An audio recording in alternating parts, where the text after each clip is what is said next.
Games with Jeff. It's an unfortunate fact of life, folks. All good things do eventually come to an end. And we've already covered every healer in Legion except for the Resto Shaman, so after today's video, we'll have to move on to bigger and better things. But don't worry, as we move into the pre-patch and after BFA drops, there's going to be so much to cover. So, to be honest, I do kind of feel like a kid in a candy store. But enough with all that. Let's talk Resto Shaman.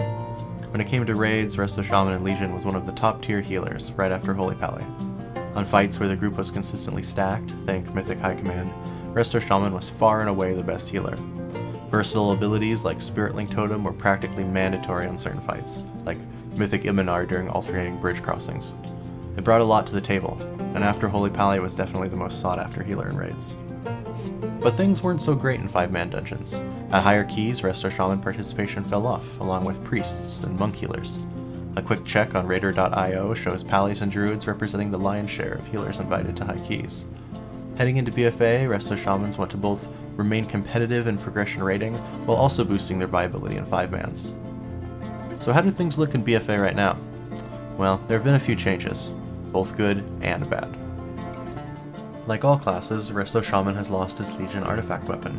The ability that came with the artifact, Gift of the Queen, healed 6 allies and increased their maximum health by 10% for 6 seconds. In high-end progression rating, this could save lives before a big hit, but since it only affected 6 people and there would often be lots of people stacked, it wasn't always as effective as something like Power Word Barrier.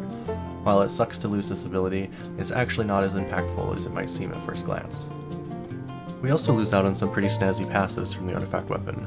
Ghost in the Mist made it so Ghost Wolf gave shamans a little bit of much needed personal survivability, but it wasn't enough and it took too long to ramp up to be always useful. Tidal Chains, which reduced the cast time of Healing Wave, was really handy too, and players will immediately notice its absence. But certain abilities and passives that are being taken away are also being returned into talents, so stay tuned, because we're going to cover those in a minute. Just like in Legion, the bulk of the Shaman's healing rotation is going to be casting Riptide, and effectively using Tidal Wave procs that Riptide and Chain Heal provide. Burst healing is going to be significantly weaker. Ancestral Guidance is gone, and Cloudburst Totem both A, seems weaker than it was in Legion, and B, now also replaces Healing Stream Totem. Other classes have also seen a nerf to their burst healing though, so expect to see burst healing just kind of lower across the board in general. A lot of the skill in playing Resto Shaman came from knowing how to weave your cooldowns in with your normal rotation, but that is going to be a little bit different in BFA. The loss of Ancestral Guidance will limit a lot of the cooldown stacking that we saw in Legion. In fact, out of all the healers, I'd say that Resto Shaman is one of the specs where talents have changed the most, and also the healer where talent changes have had the most effect on how the spec plays in general. The 15 tier remains unchanged, with 3 talents, all of which are competitive. I personally am a fan of Torrent, which increases Riptide's initial heal by 30%. Unleash Life is great for buffing a particular direct healing spell every 15 seconds, think Chain Heal on Mythic High Command, and Undulation directly increases the magnitude of your direct single target heals. More specs need talents like this, where all 3 are viable and the player has a real choice. The 30 tier is the old 60 tier, but with a few changes. The most obvious is that Ancestral Guidance, which was clearly the only talent choice back in Legion, has been removed and replaced with Earth Shield. Yay, it's back! But at such cost, losing Ancestral Guidance. But Earth Shield is one of those spells I just always think of when I picture Resto Shamans, you know? So I'm glad it's usable again in PvE. It will likely be one of the best talents on this tier. Deluge is good if the raid is stacked, while Crashing Waves now increases your Tidal Wave's effect instead of giving it an extra stack. It will come down to balancing and testing to see how these effects stack up, but I'm hopeful that there will all be competitive choices. The 45 tier has CC options. Spirit Wolf will be the default option for raids, while the other 2 options will be superior on ad fights, like stunning imps on Portal Keeper for instance. The 60 tier is the old 75 tier, mostly unchanged.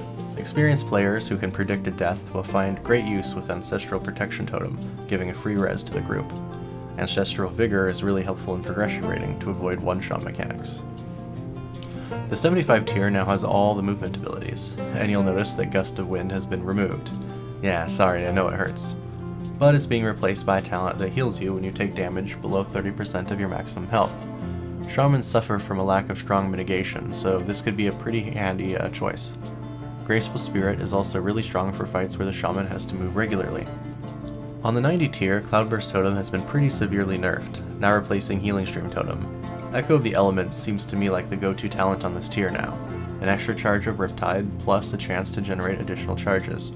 Riptide really tends to make up a decent chunk of our healing, so this is a nice little buff to an already powerful ability. Finally, the 100 level hasn't changed, but because of the nerf to Cloudburst Totem and the removal of Ancestral Guidance, the Ascendance talent just isn't as OP as it was before. All 3 talents are viable, and this tier offers a lot of variety for players, which is nice. Overall, I feel like the nerfs to Shaman have brought it down a bit.